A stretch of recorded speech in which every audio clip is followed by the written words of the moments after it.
Hello నమస్తే. నేను journalist Srinivas. ఈరోజు తెలంగాణలో వచ్చిన వార్తాపత్రికలో వచ్చిన వార్తలు, ఆ వార్తలు వెనకున్న వాస్తవాలను విశ్లేషణ చేద్దాం. ముందుగా 'ఆంధ్రప్రభ' పేపర్‌లో బ్యానర్ ఐటము ఢిల్లీ లిక్కర్ కేసులో అందరికీ క్లీన్ చిట్, అసలు ఆధారాలు లేవు. నేరపూరిత కుట్ర లేదు అని చెప్పి కోర్టు నిన్న సంచలనమైన తీర్పిచ్చింది. 598 పేజీలతోని ఛార్జ్‌షీట్ దాఖలు చేశారు సీబీఐ. 23 మందిని ఇందులో నిందితులుగా పేర్కొన్నారు. ఢిల్లీ ముఖ్యమంత్రి, ఉప ముఖ్యమంత్రితో పాటు మన రాష్ట్రానికి సంబంధించిన కల్వకుంట్ల కవిత, ఆంధ్రప్రదేశ్‌కి సంబంధించిన కొంతమంది వ్యక్తులు, మొత్తం 23 మంది ఉన్నారు. 23 మందికి 23 మంది క్లీన్ చిట్ ఇచ్చింది కోర్టు. ఆ క్లీన్ చిట్ ఇస్తూ ఢిల్లీ లిక్కర్ స్కామ్ కేసు, దాని ఆ కేసులో ఆ కోర్టు ఇచ్చిన తీర్పును చూసిన తర్వాత ఈ దేశంలో ఉన్న రాజకీయ పార్టీలు, మరీ ముఖ్యంగా అధికారం ఎలగబెడుతున్న రాజకీయ పార్టీలకి సిగ్గు రావాలి. 150 కోట్ల మంది భారతదేశ ప్రజల ముందు ఈరోజు సీబీఐ తలదించుకునే పరిస్థితి వచ్చింది. తీవ్రమైన వ్యాఖ్యలు చేసింది కోర్టు. అసలు ఈ ఇన్వెస్టిగేషన్ ఆఫీసర్‌ను కూడా ఇప్పుడు కేసులో పెట్టాలి. కేసు పెట్టి ఆయన్ని ఇన్వెస్టిగేషన్ చేయాలని చెప్పింది. ఇన్వెస్టిగేషన్ ఆఫీసర్ పైన డిపార్ట్‌మెంటల్ ఎంక్వైరీ చేసింది. ఒక రాష్ట్ర ముఖ్యమంత్రి, ఢిల్లీ ముఖ్యమంత్రిగా ఉన్న అరవింద్ కేజ్రీవాల్‌ని 155 రోజుల పాటు జైల్‌లో పెట్టి, ఢిల్లీ ఉప ముఖ్యమంత్రిని 530 రోజుల పాటు జైల్‌లో పెట్టి, 23 మందిని దోషులుగా పెట్టి, 598 పేజీలతోని ఛార్జ్ షీట్ ఏస్తే, ఆ ఛార్జ్ షీట్‌లో ఒక్క పేజీ అంటే ఒక్క పేజీ, ఒక్క వర్డ్ అంటే ఒక్క వర్డ్ నిజం లేదట. అన్నీ అబద్ధాలే. ఒక ప్రాథమికమైన ఆధారం కూడా దొరకలేదట. దీంట్లో తప్పు జరిగింది అని. దీన్ని బట్టి సీబీఐ సెంట్రల్ బ్యూరో ఆఫ్ ఇన్వెస్టిగేషనా, పొలిటికల్ బ్యూరో ఆఫ్ ఇన్వెస్టిగేషనా అనేది ఇప్పుడు అర్థమైంది ఆంధ్రప్రదేశ్ మన భారతదేశ ప్రజలకి. ఇప్పటికైనా సిగ్గు తెచ్చుకోవాలి. ఈ దేశంలో 3 వ్యవస్థల పైన భారతదేశంలో ప్రజలకు అనుమానాలున్నాయి. అనుమానాలు ఇంకా బలపడుతున్నాయి. అసలు వాళ్ళని దోషిగా చూపించే ప్రయత్నం, దోషిగా చూపించే రోజులు తొందరలో వస్తాయి. 1 election commission of India, 2 CBI, 3 ED. ఈ 3 వ్యవహరిస్తున్న తీరు, పెడుతున్న కేసులు, చేస్తున్న వ్యవహారాలు చూస్తే బలమైన అనుమానాలు కలుగుతున్నాయి. ఢిల్లీ లిక్కర్ స్కామ్ తర్వాత ఇంకా చాలా బలపడ్డదది. దీంట్లో ఈ మూడిట్లో ముఖ్యంగా సీబీఐ, కేంద్ర ప్రభుత్వంలో ఉన్న పార్టీలు చెప్పిందే తడువుగా కేసులు పెడతా ఉంటారు. ప్రాథమిక ఆధారం చూసుకోవద్దా? కనీసం అంటే కనీసం ఒక రాష్ట్ర ముఖ్యమంత్రి తీసుకుపోయి జైల్లో పెట్టే ముందు అసలు మళ్ళా మన జ్యుడిషియరీ వ్యవస్థ చూసి కూడా ఆశ్చర్యమేస్తది. ఇప్పుడు ఎంతైతే క్లీన్‌గా క్లీన్ చిట్ ఇచ్చారో, కోర్ట్‌లో జడ్జి గారు చెప్పారు. చాలా సంతోషం. క్లీన్ చిట్ ఇచ్చారు. ఐఓని శిక్షించాలని చెప్పారు. ఎంక్వైరీ చేయాలని చెప్పారు ఐఓ పైన, ఇన్వెస్టిగేషన్ ఆఫీసర్ పైన. ఇంతవరకు బానే ఉంది. మరి ఒక రాష్ట్ర ముఖ్యమంత్రిని 150 రోజులు పైబడి జైల్లో పెట్టి, ఒక రాష్ట్ర ఉప ముఖ్యమంత్రిని 530 రోజుల పాటు జైల్లో పెట్టి, మిగతా 23 మందిని తీసుకుపోయి జైల్లో పెట్టి, 530 రోజుల పాటు జైల్‌లో ఉంటే ఒక వ్యక్తి కోర్టులు బెయిల్ ఇవ్వవా? 150 రోజుల పాటు ఒక రాష్ట్ర ముఖ్యమంత్రి జైల్‌లో ఉంటే బెయిల్‌కి అప్లై చేస్తే, బెయిల్ రిజెక్ట్ చేశారు. అంటే అసలు ప్రాథమిక ఆధారం లేని కేసులోనే 530 రోజుల పాటు జైల్‌లో పెడితే, ఎవరు దీనికి బాధ్యులు? ఎవరు బాధ్యత వహిస్తారు? ఈ ఈ వాళ్ళకి జరిగిన నష్టానికి ఎవరు నష్టపరిహారం ఇస్తారు? ఇది మన జ్యుడిషియరీలో ఉన్న ప్రధాన లోపం. తప్పుడు కేసులు పెట్టిన ఆఫీసర్‌లను తీసుకుపోయి జైల్‌లో పెట్టే వ్యవస్థ రావాల. అడ్డగోలుగా, అడ్డందిడ్డంగా తప్పుడు కేసులు పెడతారు. తప్పని తేలితే ఏమి ఉండదు పనిష్మెంట్. ఆఫీసర్‌లకి ఏం పనిష్మెంట్ లేదు. సింపుల్‌గా బయటపడతారు. అయితే గీతే చిన్న ఎంక్వైరీ ఉంటది. Departmental enquiry. ఆయన ఏదో షోకాజ్ ఇస్తారు వాళ్ళు, వివరణ ఇస్తారు, అయిపాయే. మరి ఈ 530 రోజుల పాటు ఒక వ్యక్తిని జైల్‌లో పెడితే, ఆ వ్యక్తి అనుభవించిన శిక్ష, ఆ వ్యక్తి ప్రైవసీ, ఆ వ్యక్తికి స్వేచ్ఛగా భంగం కలిగితే, దానికి చట్టాలు శిక్షించవా అధికారులని? ఆ కేసు పెట్టిన అధికారులు శిక్షించాలి గదా! ఆ కేసు పెట్టిన అధికారిని కూడా తీసుకొని 530 రోజుల పాటు జైల్‌లో పెడితే గాని తెలుస్తది గదా! అప్పుడు గదా దేశంలో ఇట్లాంటి కేసులు, తప్పుడు కేసులు పెట్టకుండా ఉంటరు. ఇది మొత్తం ఏంటంటే ఢిల్లీలో బీజేపీ గెలవడం కోసం చేసిన డ్రామా లెక్క కనిపిస్తుంది అనేది ఇప్పుడు ఒక ఆరోపణ. స్పష్టంగా ప్రాథమికమైన ఆధారం కూడా లేదు. ఇప్పుడు ఆంధ్రప్రదేశ్‌లో, తెలంగాణలో పెడుతున్న కేసులు, సిట్టులు ఇవన్నీ కూడా దీని చుట్టే తిరుగుతుంది, రాజకీయం చుట్టే.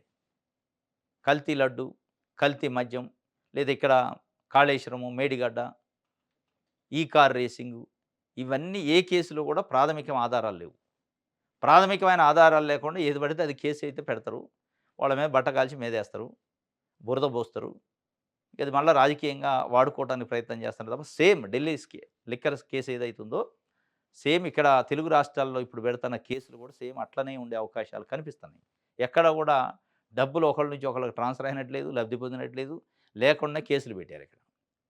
2021లో మద్యం పాలసీ చేస్తే చాలా విచిత్రమైన పరిస్థితి ఏంటంటే, అరవింద్ కేజ్రీవాల్ చేసిన మద్యం పాలసీ ఒక పాలసీ డెసిషన్. ఆ పాలసీ డెసిషన్‌ని మనం తప్పుపట్టలేదని కోర్ట్ చెప్పింది వాస్తవంగా. 2021లో వాళ్ళు పాలసీ తెస్తే, ఆ పాలసీ తెచ్చిన తర్వాత పాలసీని అమలు చేయలే ఇంకా. గమ్మత్తేందంటే ఇందులో. పాలసీని అమలు చేయకముందే రద్దు చేసింది అదే ప్రభుత్వం. ఇదేదో తేడా ఉంది, బాలేదని రద్దు చేసి పడేశారు. పాలసీ తెచ్చారు, అమలు కాలేదు, రద్దయింది. అమలు గాని పాలసీ పైన కేసు పెట్టారు. అమలే కాలేదు, దాంట్లో క్విడ్ ప్రోకో లేదు, ఇంకోటి లేదు, అసలు ఏ ట్రాన్సాక్షనే జరగలే. దానిపైన కేసు పెట్టి 530 రోజుల పాటు ఒక రాజకీయ అది ఒక ముఖ్యమంత్రిని, ఉప ముఖ్యమంత్రిని కేసులు పెట్టి జైల్‌లో పెడితే ఎటు తీసుకెళ్తాండ్రు? ఇప్పుడు అమలే కానప్పుడు అసలు డబుల్ ట్రాన్స్‌ఫరే ఉండదు. దానివల్ల లబ్ధి పొందినోళ్ళు ఉండరు. అమలు అయితే నిజంగానే లబ్ధి పొందినోడు ఉంటాడు. లబ్ధి పొందినోడు మళ్ళీ రాజకీయ పార్టీలకి ఏమైనా సందాలు ఇచ్చి ఉండొచ్చు. ఈ రకరకాలుగా ఉంటాయి. అదేది లేదు. గోవా, పంజాబ్ ఎన్నికలలో ఈ డబ్బులనే తీసిపోయి పంచిండు అని రాశారు అందులో. ఏవి డబ్బులంటే ఏది లేదు అక్కడ. సేమ్ ఆంధ్రప్రదేశ్‌లో కూడా ఇదే జరుగుతుంది. తెలంగాణలో కూడా ఇదే జరుగుతుంది. ఆంధ్రప్రదేశ్‌లో కల్తీ లడ్డు అన్నాడు చంద్రబాబు నాయుడు గారు. కొవ్వు కలిసింది అన్నాడు.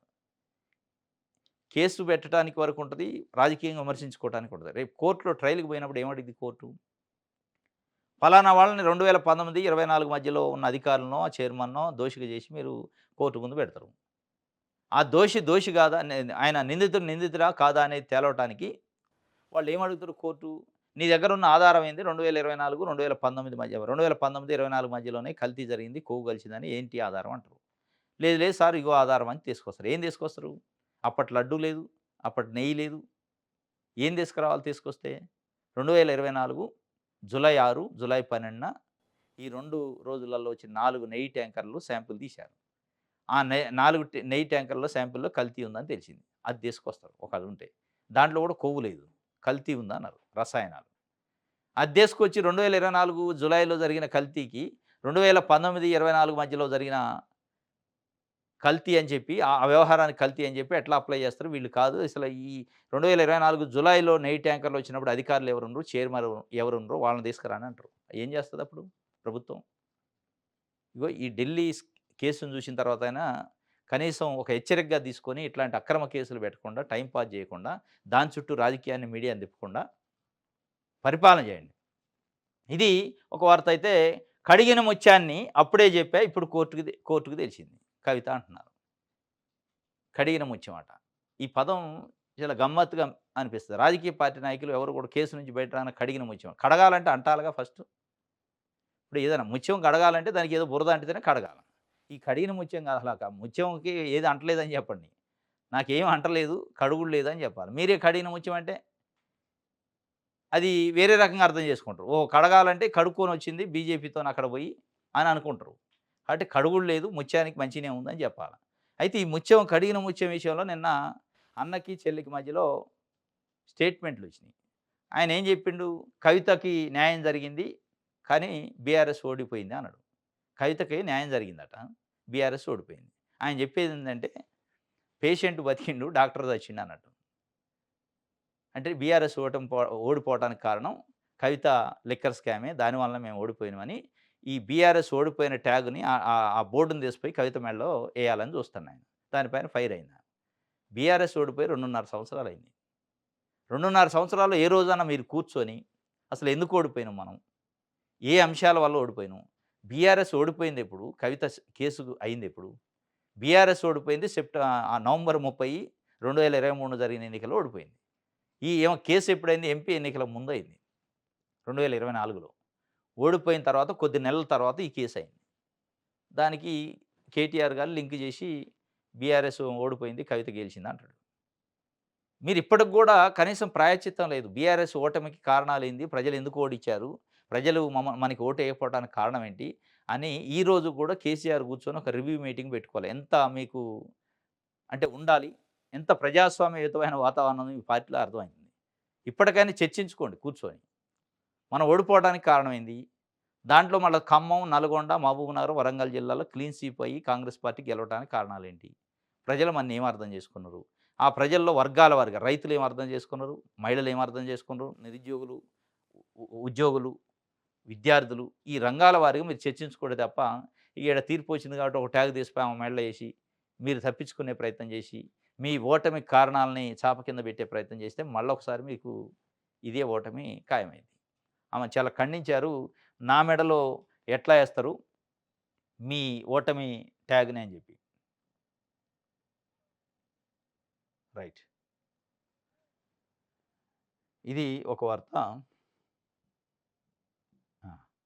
ఆంధ్రజ్యోతి చూద్దాం.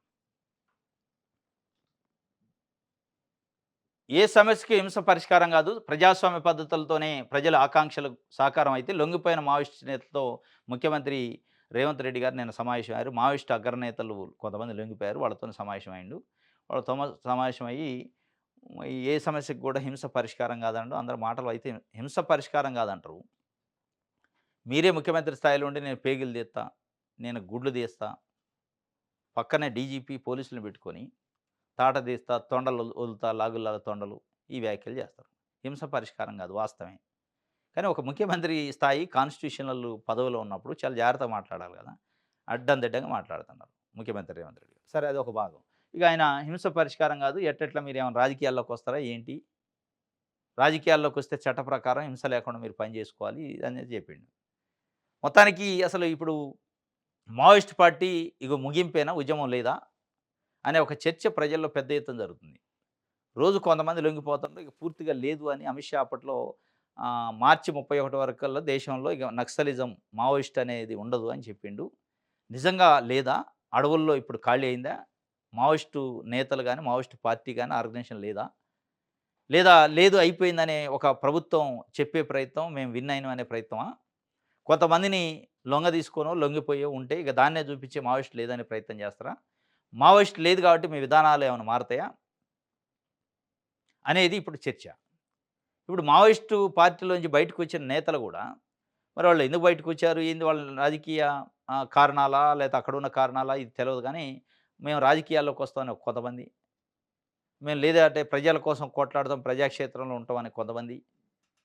అసలు మావోయిస్ట్ పార్టీలో పనిచేసినోళ్ళు, కమ్యూనిస్ట్ పార్టీలలో ఇట్లాంటి లెఫ్ట్ పార్టీలో పనిచేసినోళ్ళు, ఇట్లాంటి బూర్జువా పార్టీలతోని అంత ఈజీ గాదు వాళ్ళకి. అసలు కనెక్ట్ గారు వాళ్ళు. ఎట్టి పరిస్థితిలో కనెక్ట్ అయ్యే అవకాశం లేదు. అసలు ఈ రాజకీయాలు నచ్చకనే కదా మీరు మావోయిస్ట్ అడవులలోకి పోయింది గన్నులు పట్టుకొని. ఈ ప్రజాస్వామ్యం పైన వాళ్ళకి నమ్మకమే లేదు.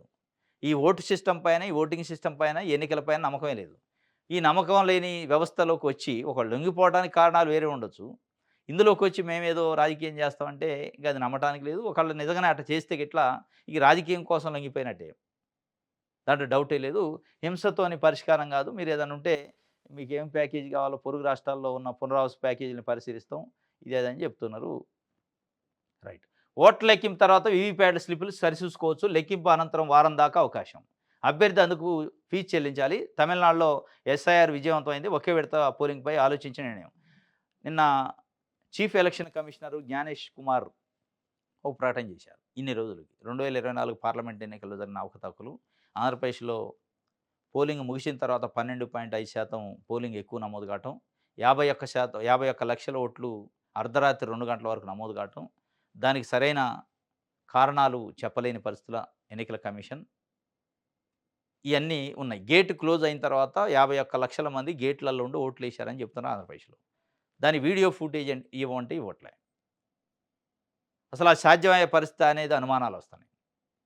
ఇవన్నీ ఎన్నికల కమిషన్ ఇచ్చిన డేటా ప్రకారమే విశ్లేషణ చేస్తున్న మేధావులు పరకాల ప్రభాకర్ లాంటోళ్ళు. దీనిపైన నిన్న స్పందించారు. వీవీప్యాట్‌లట ఒక వారం పాటు లెక్కించుకోవచ్చని. ఎందుకు వారం పాటే?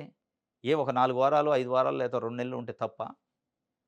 ఇప్పుడు ప్రజలు ఎన్నుకున్న ప్రభుత్వం 5 సంవత్సరాల పాటు ఉంటుంటే, అదే ప్రజలు మేము ఎవరికి ఓటేసినామో వీవీప్యాట్‌లు చెక్ చేసుకునే అవకాశమో, లేకపోతే కంటెస్ట్ చేసిన అభ్యర్థో తెలుసుకోవడానికో, రాజకీయ పార్టీ నాయకులు తెలుసుకోవడానికో వారమే లిమిటేషన్ ఏంటి? వారం తర్వాత ఏం చేస్తారు వాటిని? కాల్చేస్తారా?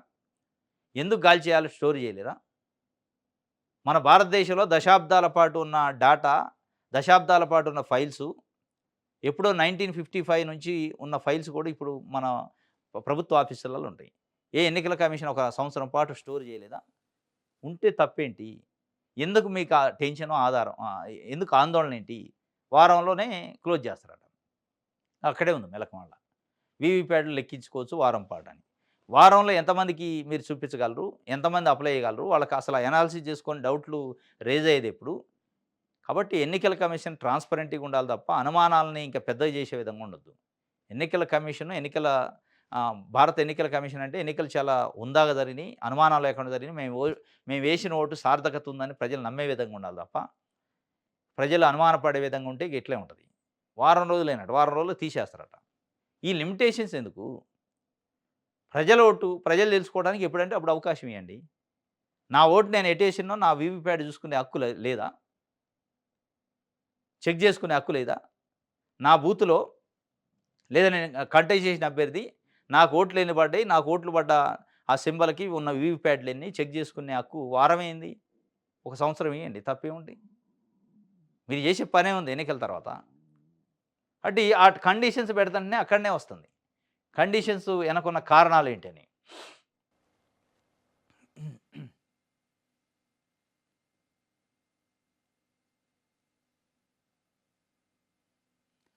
రైట్. రాజ్యసభ అభ్యర్థిగా వంశీచంద్ రెడ్డి పేరు కూడా పరిశీలన ఉందట. మహబూబ్‌నగర్ నుంచి పార్లమెంటు అభ్యర్థిగా పోటీ చేసి ఓడిపోయాడు.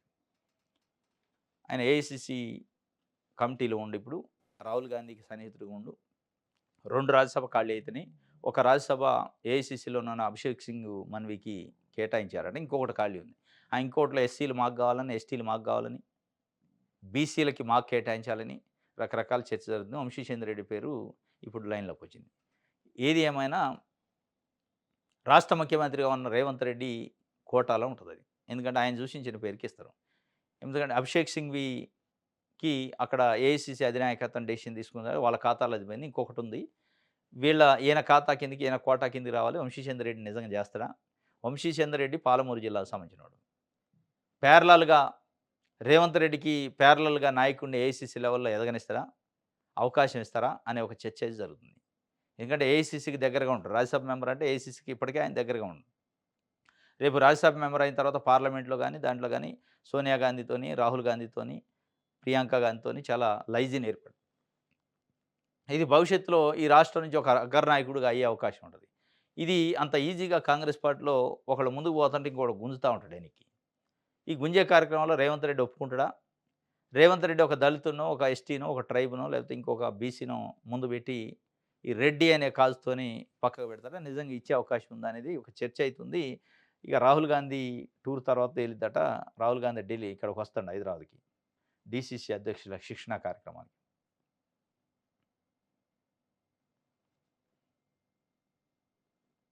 రైట్. సాక్షి చూద్దాం.